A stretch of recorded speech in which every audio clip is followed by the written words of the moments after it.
Salut tout le monde, alors aujourd'hui on se retrouve pour une nouvelle vidéo dans laquelle je vais vous donner 10 conseils pour bien faire votre rentrée scolaire et toute l'année scolaire d'ailleurs, et je vais vous dire mon organisation scolaire. Pour information, moi je rentre en terminale S, donc scientifique, et j'ai choisi mathématiques comme spécialité. Voilà, donc j'espère que cette vidéo vous plaira et moi je vous retrouve à la fin de la vidéo.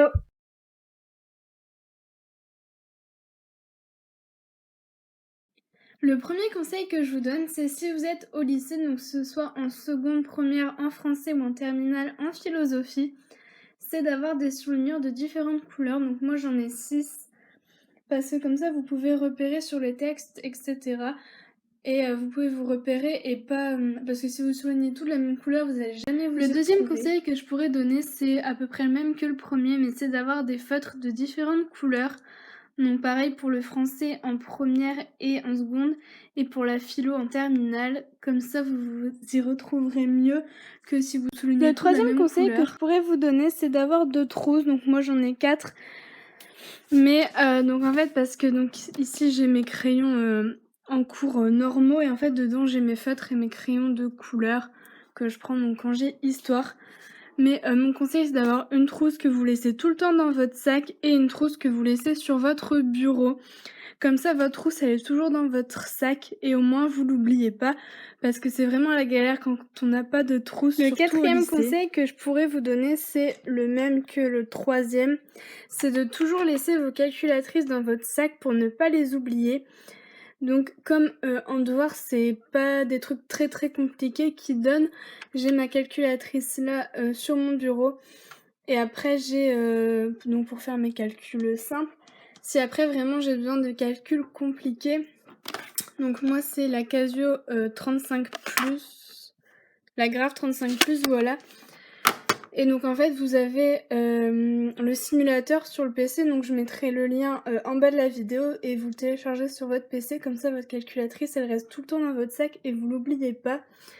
Pareil pour la calculatrice collège, donc moi c'est la collège FX92, puisque en physique vous n'avez pas le droit aux calculatrices programmables, donc j'ai une calculatrice collège. Le cinquième conseil que je pourrais vous donner, c'est d'avoir une agrafeuse dans votre trousse ou dans votre sac, parce que quand vous avez des documents de plusieurs pages et tout, pour pas les perdre, pour qu'elles restent ensemble, voilà, je trouve ça super pratique. Après, si vous n'avez pas d'agrafeuse, vous pouvez prendre des trombones, mais perso je trouve ça moins pratique parce que les trombones ils peuvent s'enlever, qu'au moins l'agrafe elle est là. Le sixième conseil que je pourrais vous donner, c'est de toujours avoir une clé USB au lycée dans votre sac. Pourquoi? Parce que au lycée on travaille beaucoup sur les ordinateurs et souvent on peut pas imprimer parce que soit il y a plus d'encre, alors les profs veulent pas, etc. Donc au moins vous pouvez récupérer le fichier et le travailler chez vous, et même pour les TP de bac, il y en a plein sur l'ordinateur. Donc au moins vous récupérez votre fichier, voilà, et vous pouvez réviser tranquillement chez vous. Ensuite, septième conseil, et pour moi c'est vraiment le plus important à suivre, c'est d'acheter des petits classeurs comme ceci et des fiches Bristol, et faire des fiches tout simplement. Dès que vous terminez un chapitre, vous faites des fiches. Donc moi j'en ai des blancs, j'en ai des roses, des bleus, des vertes et des jaunes. Voilà, donc c'est tout simplement parce que comme ça à chaque couleur sa matière. Voilà, donc les roses ça va être pour la physique, le bleu ça va être pour l'histoire, le vert ça va être pour la SVT, le jaune ça va être pour la philo, l'anglais et l'allemand, et le blanc pour les maths.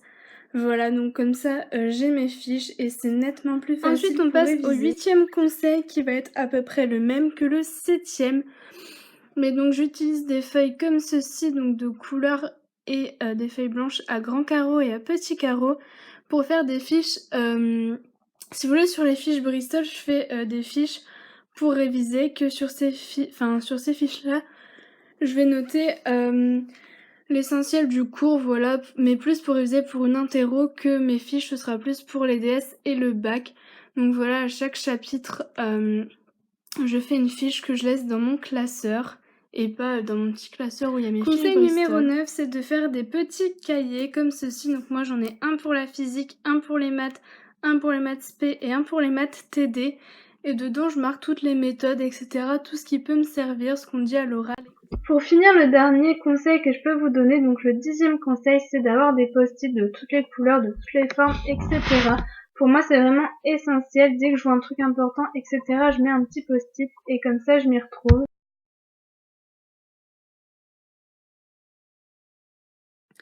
Donc sur mon mur, comme ça, j'ai une weekly list. Donc c'est une liste avec tous les jours de la semaine. Et dessus, je note tous mes rendez-vous, etc., les anniversaires, les choses que je dois faire, etc. Donc là, il n'y a pas grand-chose puisque je suis en vacances, donc il y a juste mes séances de cheval et j'ai un rendez-vous chez le dentiste. Mais avant, je m'en servais surtout pour noter mes heures de conduite, etc., pour m'organiser, parce que du coup, il fallait que je prenne mes affaires de conduite au lycée ou mes affaires de cours quand j'allais conduire, enfin bref, etc. Donc pour m'organiser. J'ai un planeur comme ci, donc il y a tous les jours de la semaine et je mets des petits post-it avec mes devoirs à faire. Comme ça, je sais tout ce que j'ai à faire dans ma semaine et je peux m'avancer. Si vous aussi vous voulez faire un planeur, je vous mettrai ma vidéo donc, DIY. Ensuite, j'ai un tableau noir comme ça et donc c'est une to-do list. Donc dessus, je marque tout ce que je dois faire. Ensuite, j'ai un tableau liège comme ça et donc dessus, j'accroche mes papiers. Donc là, par exemple, c'est le programme de mon voyage en Allemagne. Ensuite, j'ai un deuxième tableau de liège où j'accroche des papiers importants. Donc par exemple, là, c'est la circulaire pour les inscriptions. Ensuite, j'ai un tableau à craie noire comme ça. Enfin, en fait, c'est de la peinture qu'on met sur le mur. Et donc dessus, je marque toutes les dates importantes. Donc par exemple, là, j'ai marqué pour le trophée des lycées où on a participé. Et donc mon voyage donc un autre tableau noir comme ça. Donc pareil, c'est de la peinture qu'on met au mur. Et donc dessus, j'accroche... donc là, il y a mon emploi du temps, il y a l'emploi du temps de mon père, il y a les horaires de bus et... Enfin, en fait, tous les lundis matins, j'ai des épreuves communes, mais selon les semaines, c'est pas les mêmes matières. Donc voilà, j'ai un planning Ensuite, j'ai un autre tableau noir comme ça où la plupart du temps, il n'y a rien. Mais souvent, j'utilise pour faire mes maths, etc. Je trouve ça vachement plus pratique. Ensuite, j'ai 4 trucs comme ça. Alors par contre, je sais pas comment ça s'appelle. Mais en fait, c'est pour mettre des feuilles. Donc c'est pour mes devoirs. Donc comme ça c'est les devoirs que je dois faire, ça c'est les devoirs que j'ai fait, ça c'est les devoirs que je dois recopier et ça c'est mes devoirs qui sont faits. Ensuite sur mon bureau j'ai un agenda comme ça, donc là je vous montre celui pour l'année prochaine, mais en attendant j'ai encore le 2015. Et dessus donc je marque genre les anniversaires, etc. Enfin les choses vraiment importantes. Comme ça je n'oublie pas. Ensuite j'ai un plateau comme ceci, donc avec tout ce qui me sert tout le temps, donc des cartouches, des post-it, des élastiques. Des trucs comme ça pour mettre les feuilles dedans, mais je sais pas comment ça s'appelle. Des aimants, des punaises, des trombones, des agrafes, etc. Si vous aussi vous voulez en faire un, je vous mettrai le lien de ma vidéo donc DIY. Je pense que vous l'avez remarqué, mais je fonctionne beaucoup avec différentes couleurs. Donc en fait, je vais utiliser une couleur différente par matière. Donc par exemple, le noir, je vais l'utiliser pour l'anglais, le marron pour l'EMC. Donc l'EMC c'est quoi? C'est au collège ça s'appelle éducation civique. Donc je sais plus c'est quoi l'abréviation, ECV je crois, voilà c'est ECV. Et en seconde et en première ça s'appelle ECGS, donc éducation civique et juridique, et donc en terminale ça s'appelle EMC, donc éducation morale et civique. Ensuite, le orange pour la philo, le rouge pour l'allemand, le rose pour les maths, le violet pour les maths spécialité, le bleu pour la physique, le turquoise pour l'histoire, le vert pomme pour la géographie et le vert pour la SVT. Donc je notais tous mes titres, donc mes grand 1, grand 2, grand 3, grand A, grand B, grand C, petit 1, petit 2, petit 3, petit A, petit B, petit C, etc. Les chapitres, les thèmes, etc. d'une couleur par matière, comme ça je me repère. Pour copier mes cours, j'utilise des feuilles Oxford. Donc pour ceux qui connaissent pas en fait, donc vous avez 4 petits points bleus comme ça, enfin c'est pas des points, c'est des carrés. Et en fait du coup vous pouvez scanner votre cours et donc ça vous évite de le perdre et je trouve ça tellement pratique. Et donc en haut vous avez un cadre comme ça, donc vous pouvez noter le titre de votre chapitre et numéroter les pages comme ça, donc mes feuilles sont numérotées et au moins si mes feuilles sont pas rangées, je sais dans quel ordre elles sont. Donc elles existent en grands carreaux, en petits carreaux et en ligne. Donc moi les grands carreaux je les utilise pour l'histoire, la géo et la SVT, les petits carreaux pour la physique et les maths, et les lignes pour l'allemand, l'anglais tout ce qui est activité, etc. J'utilise des feuilles, donc c'est un bloc comme ceci. Moi je préfère les blocs que les feuilles en vrac parce que sinon elles s'abîment et tout.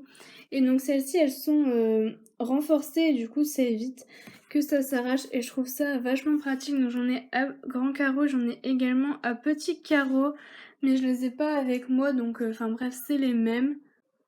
Ensuite, un conseil que je peux vous donner, c'est sur votre PC, créer un compte juste pour l'école. Comme ça, au moins, vous avez tout dans un seul dossier et vous n'avez pas tout à côté et je trouve que c'est plus pratique pour se repérer. Donc moi, voilà, j'ai mon compte normal, j'ai mon compte pour lycée, donc après j'ai un compte Créakive, Fimo, voilà, mais je trouve ça beaucoup plus pratique. Ensuite, dans mon agenda, je marquais toutes mes matières comme ceci, donc avec mes couleurs. Donc comme ça, je vois ce que j'ai à faire pour le matin, ce que j'ai à faire pour l'après-midi.